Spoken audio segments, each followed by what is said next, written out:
I've got some key words for you to consider. Here's the first one: appreciation.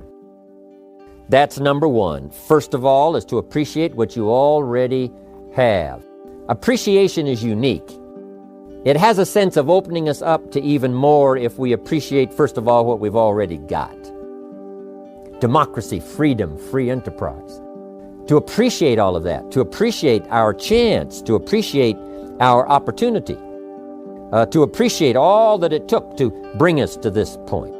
That sense of appreciation makes us unique. It makes us attractive in the marketplace. You know, it's easy not to appreciate. It's easy to sit down to have your breakfast and not think about how did the salt get on my table. A sense of appreciation. Just the salt that I so casually salt my eggs with in the morning. I'm telling you, if I thought about it for a while, I wonder where this salt came from. How many hands did it pass through by the time it reached my table? You know, who bent their back and mined it out of the salt mine? Who packaged it and who shipped it? And how many phases did it go through before it finally conveniently reached my table and I pick it up so casually and salt my eggs? That sense of awe and appreciation, there's nothing like it. It makes you attractive to have the appreciation of what's around you, the appreciation of the contribution of other people, to appreciate all that it takes for each of us to be successful. You cannot succeed by yourself. You know, you can't make your fortune all alone. It takes many, many hands, many voices, and many people to support one success story. So, appreciation. I've had a new sense of appreciation for my parents who gave me my incredible start. I was an only child. They took extra time. It was unbelievable. I feel the effect of that now. As I've gone through all kinds of challenges as well as opportunities in my life, I still feel that anchor that holds me from the things they taught me, from the ideas they shared with me. The fact that they cared, the fact that they gave me that incredible foundation, it serves me today. That gives us a good taste to appreciate what we have. What it does, it opens up the channel. It makes us ready to receive even more.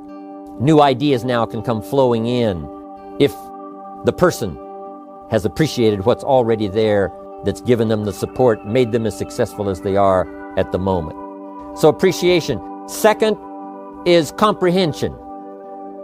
The ability to understand what we've got in our hand. That is so vitally important. Some people never recognize what they've got in their hand.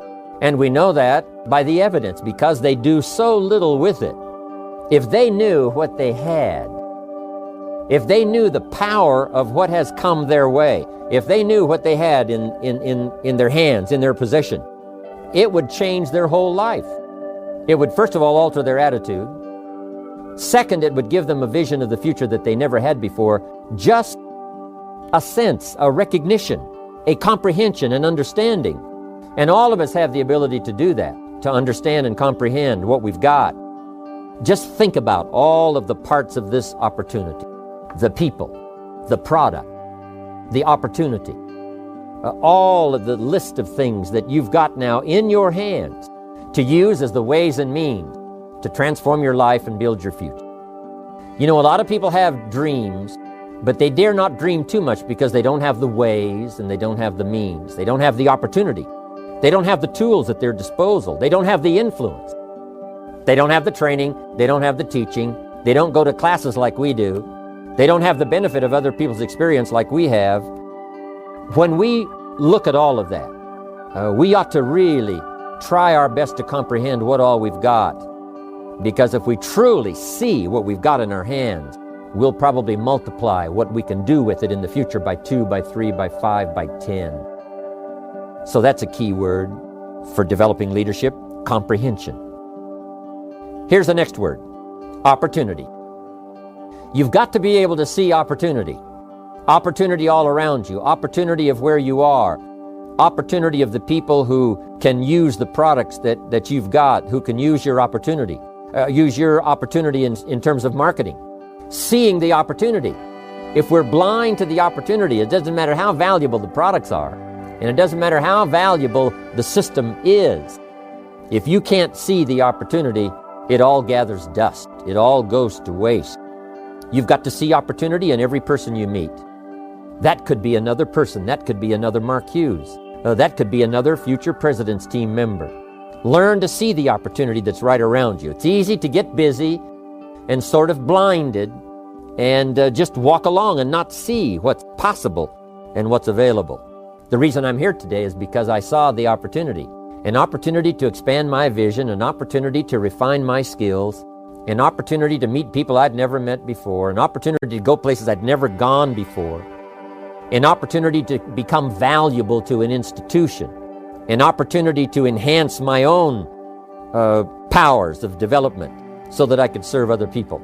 I recognize this opportunity. It's why I'm here today. It's why I'm talking to you today. If I hadn't have seen the opportunity, I'd have passed, been doing something else probably mediocre.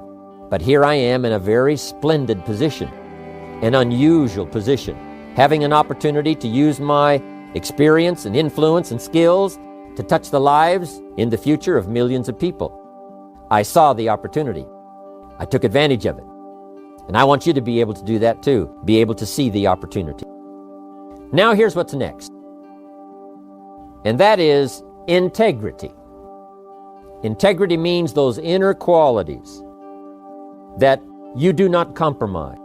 The inner qualities that keeps you steady when sometimes everything around you is falling apart.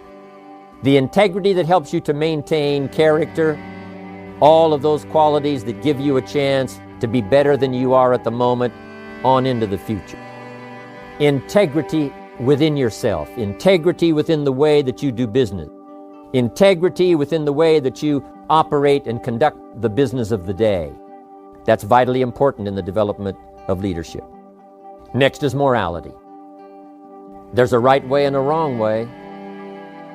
Civilization is simply a matter of suppressing that dark side of our nature and appealing to the bright, positive side of our nature. And that becomes sort of a moral code, not to yield to the temptation of doing ill to someone else, but rather appealing to the high side of our nature. President Lincoln, who was one of the presidents of America, said, hopefully we will listen to the better angel of our nature that appeals to the high side, that says, sure enough, there is something to be said for morality, the right and the wrong. But let us constantly work toward developing ourselves on the moral side of doing what's right. And one of the best teachers of the morality is your own conscience. That little small voice inside that tells you you've crossed the line, that tells you this wouldn't be the right words to use, this would not be for the betterment, this would not be win-win, this is going to destroy, this is not going to develop. To listen to that inner voice so that we can stay on moral course. It's the challenge Mark has, it's the challenge the company has, it's the challenge all of us has, to stay on the moral course of doing it right. The morality of the marketing system. Doing it right, very important. There's no need to compromise that position and be tempted to do it wrong. Here's another one. People. One of the most important words in the vocabulary of leadership is people. Here's what's important to understand. People is where the fortune is. In fact, you could just interchange the two words, fortune, people. People, fortune. The fortune is not in digging gold out of the earth, because gold all by itself has no value. Nothing has a value unless a human being gives it value. What value is gold? You can't eat it. What value is everything else unless human beings give it value? To understand that people is where the fortune is. Developing customers who are people, developing distributors who are people. I talked to a banker one time and he said, I'm in the banking business. And I said, well, does a corporation borrow money from you? You know, do the banks and the offices and the office chairs and the systems of the corporation borrow the money? And he said, no, someone from the company comes and fills out a loan and I loan money to the company. Then I said, really what you're in is the people business. You're not in the money business or the banking business, you're in the people business.